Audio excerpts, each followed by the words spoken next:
Dark clouds loomed over the city as 16-year-old Maya walked home from school, her backpack slung over one shoulder.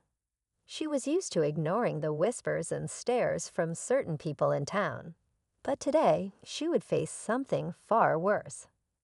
As she stopped near a convenience store, a police cruiser pulled up beside her. Officer Reynolds, a man known for his harsh treatment of certain folks, stepped out, eyes cold and unyielding. "You, come here," he barked. Maya froze, confusion flashing across her face. She hadn't done anything wrong. Before she could even ask why, Reynolds accused her of littering, pointing at a crumpled fast food wrapper on the ground. "Pick it up and eat it," he ordered, his voice laced with something sinister. Maya's heart pounded. "I didn't. Do it." Now he cut her off, gripping his belt like he was daring her to refuse. Bystanders watched in silence, afraid to intervene. Tears stung Maya's eyes as she stood frozen in disbelief. But just then, a black SUV pulled up, and a tall man in a suit stepped out. His presence commanded attention. His deep voice sliced through the tension. "What's going on here?" Officer Reynolds turned, his smirk fading. The man's face was familiar. Too familiar.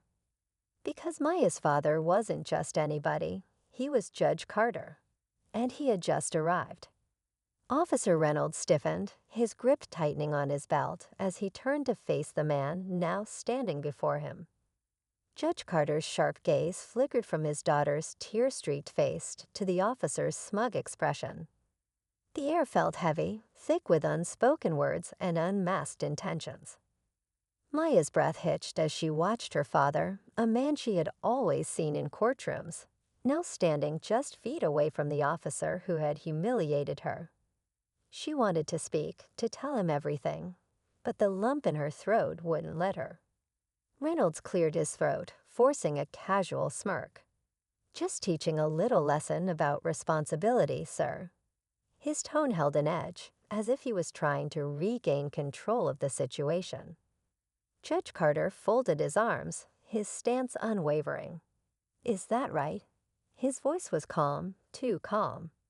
Maya could see the way the officer's jaw clenched, how his eyes darted for a brief second, as if calculating his next move. The few bystanders who had stayed behind exchanged glances, sensing that something much bigger was at play. They had seen this officer before, always throwing his weight around, always targeting the same kind of people. Maya knew this wasn't just about littering, and from the look in her father's eyes, so did he. The silence between them stretched, thick with unspoken tension. Maya felt small standing between her father and Officer Reynolds, but she also felt something else, hope. Her father wasn't a man who backed down easily. Reynolds shifted on his feet, his confidence faltering for just a second before he squared his shoulders. "Judge Carter, with all due respect, your daughter was caught littering. I was simply enforcing the law." Maya's heart pounded.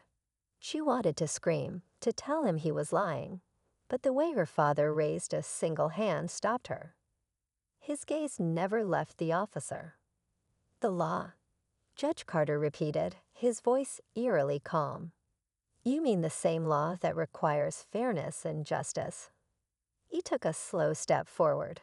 "Or the law you twist to humiliate a young girl for your own satisfaction." A few people in the crowd murmured, some nodding in agreement. They had seen it before. Some had even been on the receiving end of it. But few had ever dared to challenge it. Reynolds scoffed. "With all due respect, sir, I don't have to explain myself. She knows what she did." Judge Carter tilted his head slightly. "And what exactly did she do, officer?" Reynolds hesitated for just a second. It was enough. The judge continued, his voice measured but firm. "Because from where I stand, it looks like you singled out my daughter, humiliated her, and tried to force her into something degrading." His eyes darkened, and I'm very interested in why. The air felt electric. Maya could feel the officer's frustration bubbling under the surface. He wasn't used to being questioned, and definitely not by someone with authority. One of the bystanders, an older woman, finally spoke up. "I saw the whole thing. The girl didn't drop anything. He just walked up to her." Another person nodded. "He does this all the time." Reynolds' jaw clenched. "You don't know what you're talking about." Judge Carter studied him carefully. "Then you won't mind me requesting the body cam footage, will you?" Maya swore she saw Reynolds' face go pale for just a second. He took a step back, adjusting his belt again. "That won't be necessary," he muttered. Judge Carter didn't move. "Oh, I think it is." Maya felt a shift in the air. Her father had just placed the first chess piece on the board, and she had a feeling this game was far from over. Reynolds' fingers twitched near his radio, his jaw tightening as he met Judge Carter's unflinching gaze. The tension between them was suffocating, the weight of the moment pressing down on everyone watching. Maya felt her breath catch as she saw the flicker of uncertainty in the officer's eyes. He was calculating his next move, but so was her father.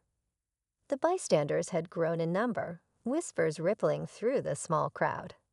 Some had pulled out their phones, recording the exchange, waiting for what would happen next.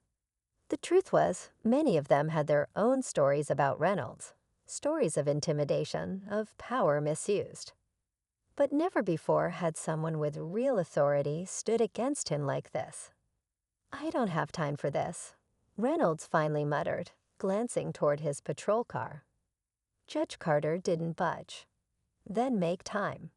His voice was sharp, steady. "If my daughter committed a crime, let's see the footage. If not, then you owe her an apology." Reynolds' hand hovered over his radio. "I don't answer to you, Judge." Maya could see the officer's mask cracking. His usual tactics, fear, control, humiliation, weren't working. He was used to people backing down, looking away. But now he was trapped. "You're right," Judge Carter said smoothly. "You don't answer to me." He pulled out his phone, his fingers moving with purpose. "But you will answer to internal affairs." Reynolds stiffened. The color drained from his face. For the first time, Maya saw something she never expected in the officer's eyes. Fear. The crowd pressed in closer, holding their breath, waiting for what would happen next. Reynolds' face was unreadable now, but his fingers were still hovering over his radio, as if he were debating whether to call for backup or retreat. The energy around them had shifted. What had started as an act of intimidation had now turned into something much bigger, something he was rapidly losing control over. Judge Carter kept his phone in his hand, his thumb poised over the screen. "It's simple," he said evenly. "You either provide the footage or we take this up the chain. But you and I both know how this looks, don't we?" Maya could feel the tension in her father's voice, though his expression remained calm. She had seen him like this before in court, methodical, controlled, never letting his emotions show. But she knew this was different. This was personal. Reynolds exhaled sharply, looking like a man cornered. Then, as if a switch had flipped, he forced a smirk. "You think you've got me." His voice was lower now, almost a whisper. "You have no idea who you're messing with." Maya's stomach twisted. There was something about the way he said it, something unsettling. Her father, however, didn't flinch. "Then show me," he said. A sudden crackle from Reynolds' radio broke the silence. A voice came through, urgent. "Reynolds, we need you back at the station. Now." For the first time, true hesitation crossed his face. He glanced toward his car, then back at Judge Carter. Something unspoken passed between them. Then, without another word, Reynolds turned and walked away, his footsteps heavy against the pavement. The crowd murmured, confused. Was that it? Was he really just leaving? Maya wasn't so sure. She watched him reach his car, but before getting in, he gave her one last look. It wasn't anger. It wasn't even defeat. It was something else. A warning. Her father noticed it too. He stepped closer to her, lowering his voice. "This isn't over." Maya shivered, even though the air was warm. Because deep down, she knew he was right. Maya's heart pounded as she watched Reynolds drive away, but the unease in her chest wouldn't settle. Something about the way he looked at her, the way he walked off so easily, it didn't feel like an ending. Her father must have felt it too, because he kept his phone in his hand, his posture still tense. "Come on," Judge Carter said softly, guiding her toward his car. "We're not done here." Maya didn't ask where they were going. She knew her father well enough to trust that he had already begun unraveling whatever game Reynolds was playing. And sure enough, as soon as they were in the car, he made a call. "This is Judge Carter," he said firmly. "I need body cam footage from Officer Reynolds immediately." He paused, listening. "No, don't send it to me. Send it to Internal Affairs." Maya's breath caught. It was happening. The moment Reynolds had been dreading. But just as relief started to wash over her, her father's phone buzzed with another call. His expression darkened as he glanced at the screen. Then with a deep breath, he answered, "This is Carter." Maya watched his face carefully. At first, it was unreadable. Then slowly, his jaw tightened. "I see." A long pause. "Understood." When he finally hung up, the car was thick with silence. "What?" Maya asked, her voice barely above a whisper. Judge Carter exhaled, his hands gripping the wheel. "Reynolds has connections," he said. "Someone at the department just pulled his footage before it could be reviewed." Maya's stomach dropped. "They're covering for him." Her father nodded, his eyes flashing with something unreadable. "For now." He turned to her, his expression softening. "But they didn't expect me to act so fast."